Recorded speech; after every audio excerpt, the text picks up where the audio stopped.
Hello friends, myself Sanjay Jaiswal and I welcome you to the first episode of Teaching History for class 12th. Now let us understand what is history. Why should we study history? As you all know that history is a subject of social sciences and according to NCF 2005, social sciences provides us social, cultural and analytical skills so that individuals can adjust themselves to an increasingly more independent world and deal with social and political realities. This is a general perception that history is a subject of date and events. It is the story of kings and wars. But my dear friends, this is not so. History provides us knowledge of the various societies and their behavior in regard with the various events, and thus it gives us knowledge which provide us the base to strive for excellence in the future. Now let us understand the Indian history. The archaeologists have traced back the Indian history to around 40,000 years back. But before we proceed further, let us first understand who is an archaeologist. An archaeologist is the person who studies about the ancient materials. As I told you that archaeologists have traced back the Indian history to around 40,000 years back, when almost in every part of the world the men were basically hunter and gatherers, and then by 4000 BCE they learned to grow crops, and thus an era of agriculture started. By 2500 BCE they finally settled in the Indus River Valley. Now we will discuss about the Indus Valley civilization. The Harappan people, what they ate and what were their economic activities. The archaeologists have named this period as Indus Valley civilization. But first, let me tell you why this civilization is called as Indus Valley civilization. All the settlements of this period found in the valley of river Indus, and that is why it is called Indus Valley civilization. You know why? Because Harappa was the first site to be excavated. This civilization is also known as Harappan culture. Now let us move ahead and understand what is the difference between culture and civilization. Archaeologists use the term culture for a variety of objects having distinctive style and found in a specific region. For example, in Harappa, we have found so many objects like seals, beads, weights and stone blades, and these all objects were distinctive in their style and specific to a particular region of Harappa. So that is why it is called Harappan culture. And if the same objects are found in a larger area, then the culture becomes civilization, and that is why it is called Indus Valley civilization. Indus Valley civilization is located in the northwest of India. Most of the Indus Valley civilization sites are found nowadays in Pakistan. The circular part shown in the map is the area of Indus Valley civilization. The material sources the archaeologists have found to study the Harappan civilization are bricks, beads, bones, seals and many other materials, and that is why this chapter is termed as bricks, beads and bones. Now we will study about the food habits of Harappan people. Harappan people ate variety of grains like wheat, barley, sesame, millets and so many other grains. But how could the archaeologists come to know what they ate and how did they live? How could the archaeologists know that what grains the Harappan people were eating? My dear friends, this has a very simple answer. In the Harappan houses, so many grains were found, especially in their kitchen. We have also found godowns or granaries where they used to store their grains. Harappan people also ate variety of animals like goat, sheep, pig, boar, gharial, deer and so many other wild animals. They also used some of these animals for drawing milk. Now, again the same question arises. How do you know that they were eating these animals? Actually, archaeologists have studied the bones of the animals and the indication shows that they were killed or hunted and also they were domesticated.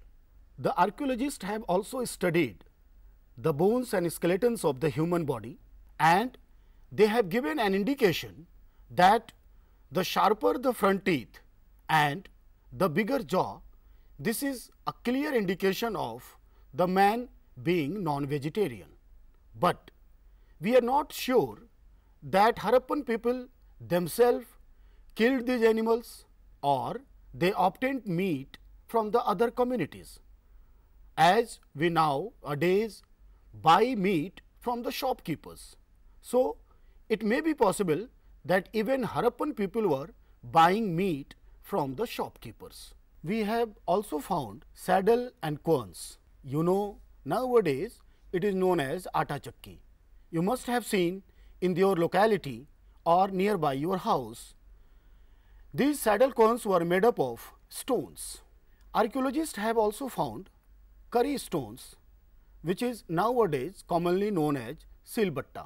This silbatta was used for grinding spices and herbs for making curry in Harappan civilization also, as well as even today we are using for the same purpose.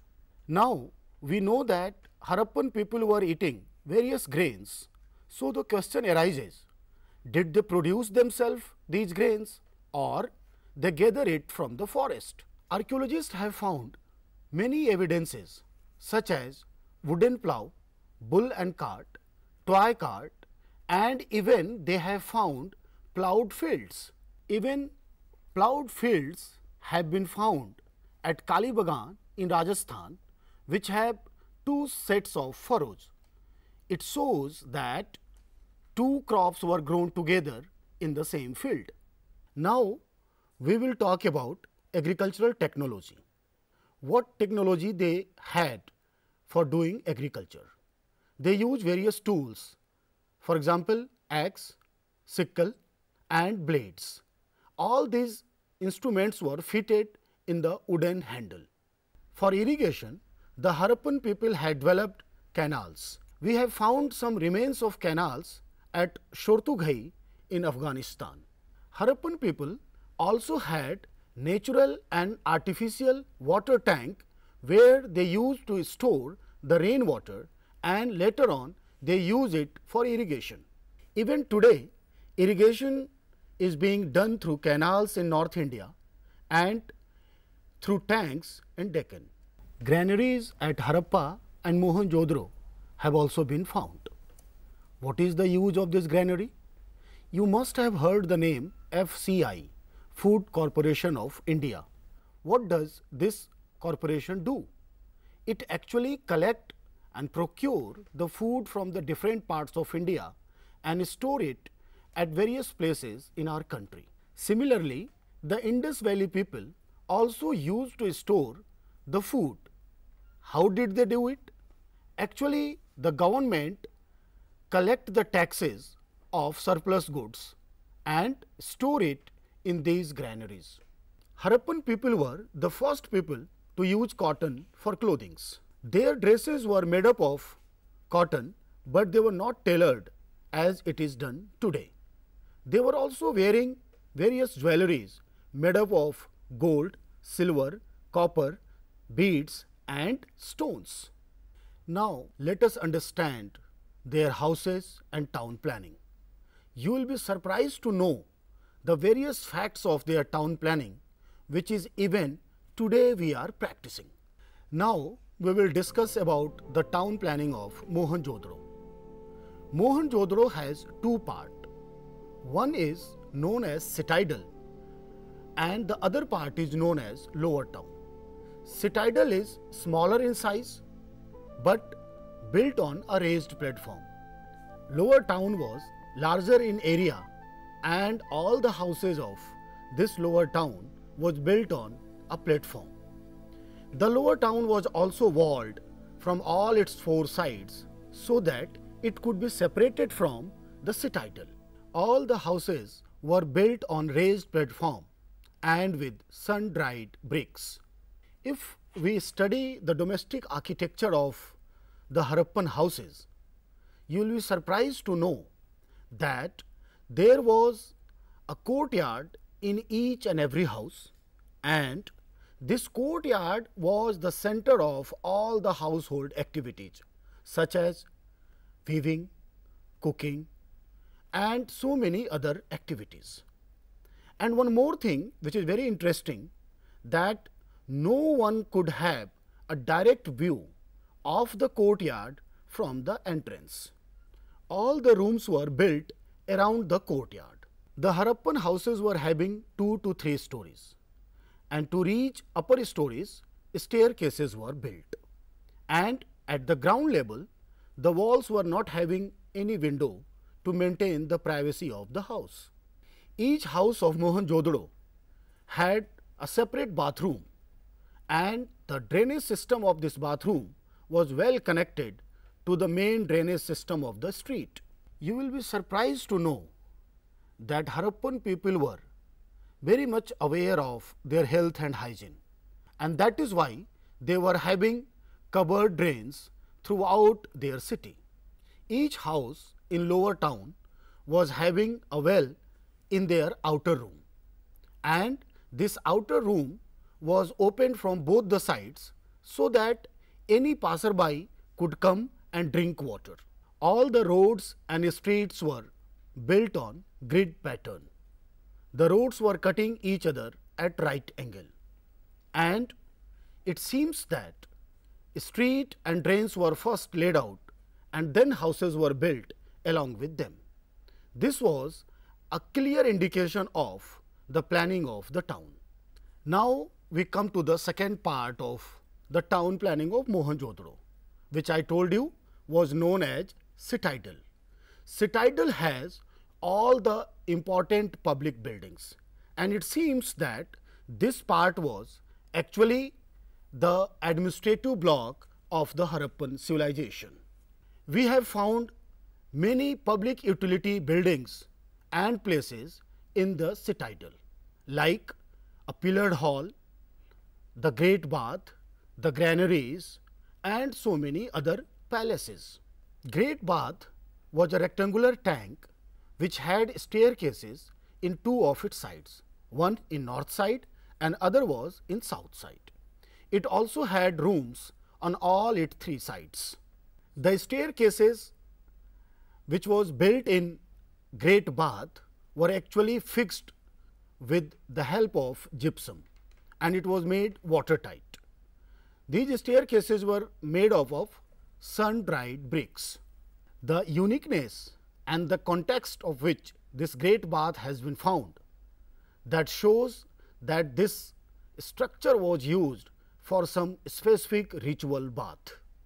So, today we have studied about the Harappan culture, their food habits, the difference between culture and civilization, their irrigation system, their agricultural practices. We also know that Harappan people had well-planned city. We have many evidences to prove that they had a planned town. In the next class, we will study about the Harappan trade and commerce, their religion, and how did this great civilization finally come to an end.